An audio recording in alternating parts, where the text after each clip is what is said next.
నిన్నటి రోజున JSW steels ఆధ్వర్యంలో ఉక్కు పరిశ్రమ పనులు పునఃప్రారంభించడము శుభ పరిణామము, మంచి పరిణామము. వాస్తవానికి ఈ ప్రాజెక్టు 2023 ఫిబ్రవరిలో అప్పటి ముఖ్యమంత్రి శ్రీ వైఎస్ జగన్మోహన్ రెడ్డి గారు, అదేవిధంగా జేఎస్డబ్ల్యూ స్టీల్స్ ఎండి సజ్జన్ జిందాల్ గారు వీళ్ళిద్దరూ కలిసి 2023 ఫిబ్రవరి మాసంలో శంకుస్థాపన చేయడం జరిగింది. మళ్ళీ అదే ప్రాజెక్టును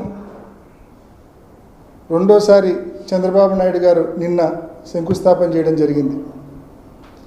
నిన్నటి రోజున చంద్రబాబు నాయుడు గారి ప్రసంగం ఒక్కసారి గమనిస్తే ఏదో జిందాల్ సంస్థను, జేఎస్డబ్ల్యూ స్టీల్స్ సంస్థను ఆయనే సంప్రదించినట్టు, ఆయనే పరిశ్రమ తెచ్చినట్టు ఆయన ప్రజలను మభ్యపెట్టే ప్రయత్నం చేసినారు, క్రెడిట్ చోరీ చేసే ప్రయత్నం చేసినారు. కానీ పాపం, దురదృష్టం, చంద్రబాబు నాయుడుకు నిన్న సాయంత్రమే మొత్తం గాలంతా పోయింది. నిన్న సాయంత్రం జేఎస్డబ్ల్యూ స్టీల్స్ అధినేత సజ్జన్ జిందాల్ గారు రీట్వీట్ చేస్తూ చాలా స్పష్టంగా జగన్మోహన్ రెడ్డి గారి ప్రభుత్వం చేసిన పనుల వల్ల, ఆ ప్రభుత్వం ఇచ్చిన సహకారం వల్ల, ఆ ప్రభుత్వం ఇచ్చిన అనుమతుల వల్ల ఇవాళ ఈ ప్రాజెక్టును ముందుకు తీసుకెళ్ళగలుగుతున్నానని చెప్పి చాలా స్పష్టంగా ఆయన రీట్వీట్ చేయడం జరిగింది. ఆ ట్వీట్తో నిజంగా మాలాంటి వాళ్ళు ఎవరు కూడా ఇంకా చంద్రబాబు నాయుడు గారికి కౌంటర్ కూడా ఇవ్వాల్సిన అవసరం లేకుండా చంద్రబాబు నాయుడు గారి క్రెడిట్ చోరీ ప్రయత్నాన్ని మొత్తాన్ని కూడా జేఎస్డబ్ల్యూ స్టీల్స్ యాజమాన్యము, ఆ సంస్థ ఎండీనే పూర్తిగా ఎక్స్పోజ్ చేయడం జరిగింది.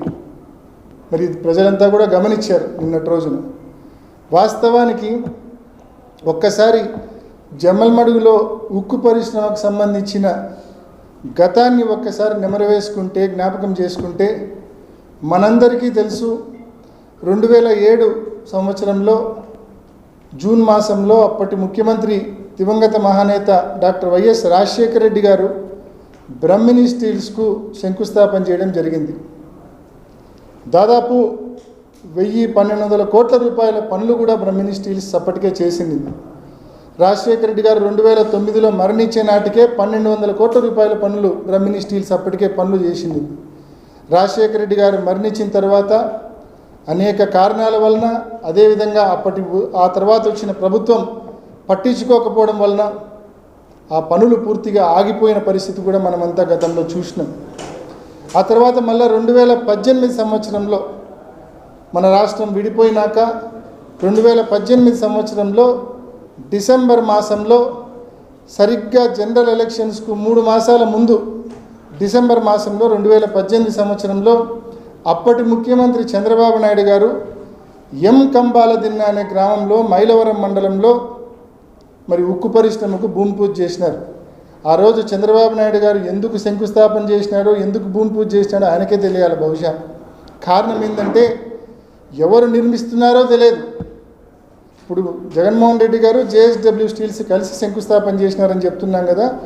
కంబాలదిన్నెలో 2018 సంవత్సరంలో చంద్రబాబు నాయుడు గారు తాను మాత్రమే పోయి భూమి పూజ చేసినాడు.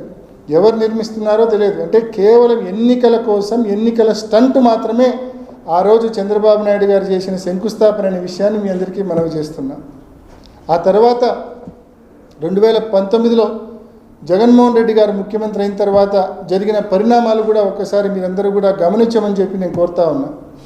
2019లో జగనన్న ప్రభుత్వం వచ్చిన తర్వాత ఏపీ హైగ్రేడ్ స్టీల్స్ అనే ఒక సంస్థను గవర్నమెంట్ ఆధ్వర్యంలో ఫామ్ చేయడం జరిగింది. ఆ తర్వాత ఆ సంస్థను వైఎస్ఆర్ స్టీల్ కార్పొరేషన్ లిమిటెడ్గా కూడా పేరు మార్చడం జరిగింది. వైఎస్ఆర్ స్టీల్ కార్పొరేషన్ లిమిటెడ్ పేరుతో 3,300 ఎకరాల భూ కేటాయింపు జరిగింది. ఇది ప్రభుత్వానికి సంబంధించిన సంస్థ. ఈ సంస్థ పేరుతో 3,300 ఎకరాల భూ కేటాయింపు జరిగింది ఉక్కు పరిశ్రమ నిర్మాణం కోసం. ఆ తర్వాత జగన్మోహన్ రెడ్డి గారు ఒక స్ట్రాంగ్ ప్రైవేట్ యాజమాన్యము, ఒక బలమైన ప్రైవేట్ యాజమాన్యం ముందుకు వస్తేనే ఉక్కు పరిశ్రమ నిర్మించడం పూర్తిగా సాధ్యమవుతుంది. మనం ప్రభుత్వం నుంచి డబ్బులు పెట్టి వైఎస్ఆర్ స్టీల్ కార్పొరేషన్ ఆధ్వర్యంలో ఉక్కు పరిశ్రమ నిర్మించాలంటే ఎంతో కాలం పడుతుంది, అంత ఆర్థికంగా ప్రభుత్వం అంత భారం కూడా మోసే పరిస్థితి ఉండదని చెప్పి జగన్మోహన్ రెడ్డి గారు తానే స్వయంగా టాటా వంటి సంస్థలతో, ఎస్ఆర్ స్టీల్స్ వంటి సంస్థలతో, జేఎస్డబ్ల్యూ జిందాల్ స్టీల్స్ వంటి సంస్థలతో ప్రత్యక్షంగా జగన్మోహన్ రెడ్డి గారే సంప్రదింపులు జరిపి జేఎస్డబ్ల్యూ స్టీల్స్ సంస్థను ఒప్పించి జగన్మోహన్ రెడ్డి గారు డిసెంబర్ 21, 2022 మరి జేఎస్డబ్ల్యూ స్టీల్స్ వారికి సంబంధించి ఉక్కు పరిశ్రమ నిర్మాణం వారి పేరుతో జీవో నెంబర్ 87 కూడా రిలీజ్ చేయడం జరిగింది. ఈ జీవోలో చాలా స్పష్టంగా జేఎస్డబ్ల్యూ స్టీల్స్కు సంబంధించి వాళ్ళు ఏమేమి ఇన్సెంటివ్స్ అడిగినారు, అదేవిధంగా ప్రభుత్వం జగనన్న ప్రభుత్వం ముందుకు వచ్చి ఏమేమి ఇన్సెంటివ్స్ వీళ్ళకి ఇచ్చింది, ఇవన్నీ కూడా ఇన్ డీటెయిల్ 2022 డిసెంబర్ 21 యాదృచ్ఛికంగా జగనన్న పుట్టినరోజు కూడా అదే రోజు. మరి ఆ రోజు ఇష్యూ చేసిన ఈ జీవో చాలా స్పష్టంగా జేఎస్డబ్ల్యూ స్టీల్స్ వారికి దాదాపు 1100 ఎకరాల భూ కేటాయింపు, ఏది ఫేజ్ 1కు మాత్రమే, మళ్ళీ ఫేజ్ 2కు మళ్ళీ సపరేట్ కేటాయింపు. వైఎస్ఆర్ స్టీల్ కార్పొరేషన్ లిమిటెడ్ పేరుతో ఉన్న 3300 ఎకరాల నుంచి 1100 ఎకరాల భూ కేటాయింపు phase 1 JSW Jindal steels plant నిర్మాణం కోసం అలొకేట్ చేయడం జరిగింది. దాంతోపాటు ఆ స్టీల్ ప్లాంట్ నిర్మాణానికి అనేక ఇన్సెంటివ్స్ కూడా మంజూరు చేయడం జరిగింది. అనేక ఇన్సెంటివ్స్ అంటే ట్యాక్స్ ఎగ్జంప్షన్స్, పవర్ ఛార్జెస్లో సబ్సిడీస్, ఇటువంటివన్నీ అనేక స్టేట్ జిఎస్టీలో ఎగ్జంప్షన్స్ ఇవన్నీ కూడా మంజూరు చేయడం జరిగింది. వాస్తవానికి మరి 2023 ఫిబ్రవరి మాసంలో జగన్మోహన్ రెడ్డి గారు అదేవిధంగా సజ్జన్ జిందాల్ గారు ఇద్దరు కలిసి మరి సున్నప్రాలపల్లెలో ఇద్దరు కలిసి మరి భూమి పూజ చేయడం జరిగింది, శంకుస్థాపన చేయడం జరిగింది.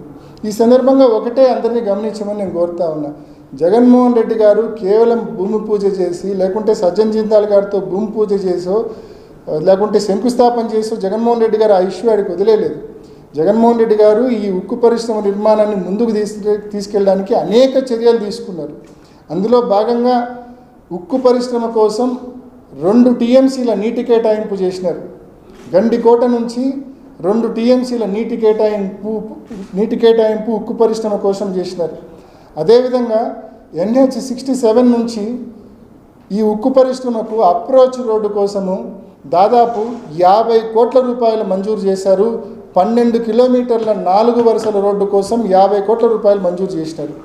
ఈ 50 కోట్ల రూపాయల్లో జగనన్న ప్రభుత్వంలోనే టెండర్లు పిలిచినారు. జగనన్న ప్రభుత్వంలోనే దాదాపు 25 నుంచి 30 కోట్ల రూపాయల పనులు కూడా పూర్తి చేసినారు. దీనికి సంబంధించి 38 ఎకరాల భూసేకరణ కూడా చేసినారు ఈ రోడ్డుకు సంబంధించి. అదేవిధంగా ఏదైతే వైఎస్ఆర్ స్టీల్ కార్పొరేషన్ నుంచి 3300 ఎకరాల్లో 1100 ఎకరాలు జిందాల్ పేరుతో జేఎస్డబ్ల్యూ స్టీల్స్ పేరుతో మరి ల్యాండ్ అలొకేషన్ చేసినారో అందులో దాదాపు 640 ఎకరాల భూమిని జగన్మోహన్ రెడ్డి గారి ప్రభుత్వం భూసేకరణ చేసి వారికి ఇవ్వడం జరిగిందనే విషయాన్ని కూడా మీ అందరికీ నేను తెలియజేస్తా ఉన్నా. ఊరికనే అంటే దాదాపు రోడ్డు కోసం 38 ఎకరాలు, అదేవిధంగా పాస్బుక్లు పట్టాలు అన్నీ ఉన్న రైతుల దగ్గర నుంచి 410 ఎకరాల భూసేకరణ చేయడం జరిగింది. కొంతమంది రైతులకైతే అసైన్మెంట్ కమిటీలో మా పేర్లు పాస్ అయినాయి, కానీ మాకు పాస్బుక్లు లేవు, మాకు ఆన్లైన్లో మా పేర్లు లేవు, మా దగ్గర డీ పట్టాలు లేవంటే వాళ్ళకు కూడా 50% ఆఫ్ ద కాంపెన్సేషన్ ఇచ్చి సున్నప్రాలపల్లె, పెద్దదండ్లూరు గ్రామాలకు సంబంధించిన రైతులకు దాదాపు మొత్తం వెరసి టోటల్ ఈ 38 + 410 + 200 దాదాపు 640 ఎకరాల భూమిని సేకరించడం జరిగింది జగనన్న ప్రభుత్వము ఈ ఉక్కు పరిశ్రమ నిర్మాణం కోసం అనే విషయాన్ని కూడా మీ అందరికీ నేను తెలియజేస్తా ఉన్నా. అదేవిధంగా ఒక పరిశ్రమ నిర్మించాలంటే అన్నింటికంటే ముఖ్యమైనది ఎన్విరాన్మెంటల్ క్లియరెన్స్, పర్యావరణ అనుమతి. ఆ పర్యావరణ అనుమతి కూడా జగనన్న ప్రభుత్వమే తెచ్చిందనే విషయాన్ని కూడా నేను మీ అందరికీ మనవి చేస్తూ ఉన్నా.